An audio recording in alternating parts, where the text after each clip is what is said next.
back. Project Beep Beep on the Average Guy's Restoration blog. It's been a while. I've had some seat time with Beep Beep. I've done 3 car shows. And now you notice the wheels are back off the ground again. You've heard me say many times, I've had the wheels off this car more than all the other cars I've owned in my life put together. A couple of things I'm working on.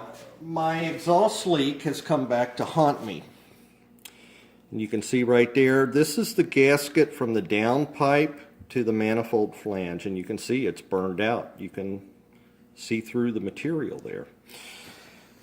Well, the good news is it's really not that hard to change, and I'll show you. I actually bought a new ratchet set to make it easier. I had this off in maybe 2 minutes. It took me longer to jack up the car and take off the wheels.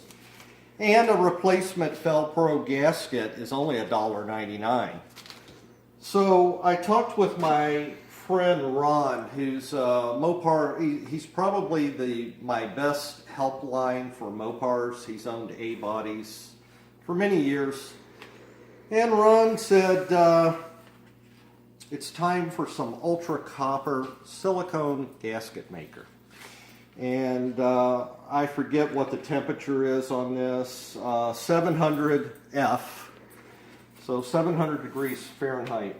Basically, from the instructions, you run a bead on both sides of the gasket, and it says assemble finger tight while wet, wait approximately an hour, and then torque to spec. So we're going to try that.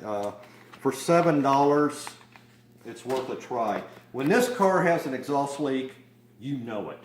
It's loud. For this section of the video, I'll wrap up real quick. I've purchased Craftsman tools all my life because that's what my dad would only allow in the house. My friend Sean, you've heard me mention Sean, he recommended these gear wrench flex ratchets. The head is a little bit shorter. They flex both ways. Comes with a little stubby and then a standard. Let's see, these are 3/8 drive.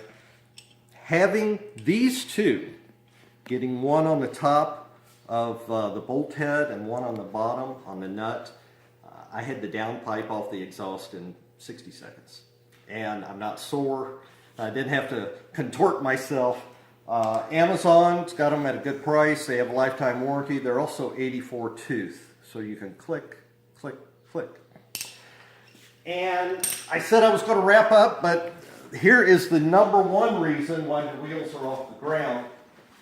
I have cured all oil leaks on this car except for one, and that's the oil pan gasket. So this one it's a pretty thick gasket. It's not your typical cork gasket, which is what's leaking on the car. It's an aluminum frame. You probably can't get in there and see that, but it's an aluminum frame with 2 silicone sides to it. It's actually for Chrysler 426 Hemi engines, but the rotating assembly of a 383, 426, and 440 is exactly the same. I'm hoping it's going to work. Now, if it doesn't, the old O'Reilly Auto Parts is my backup with the $10 cork gasket. I'll keep my receipt. They're good about taking things back if I don't open the box. So hopefully tomorrow we'll update you that we'll have the exhaust together.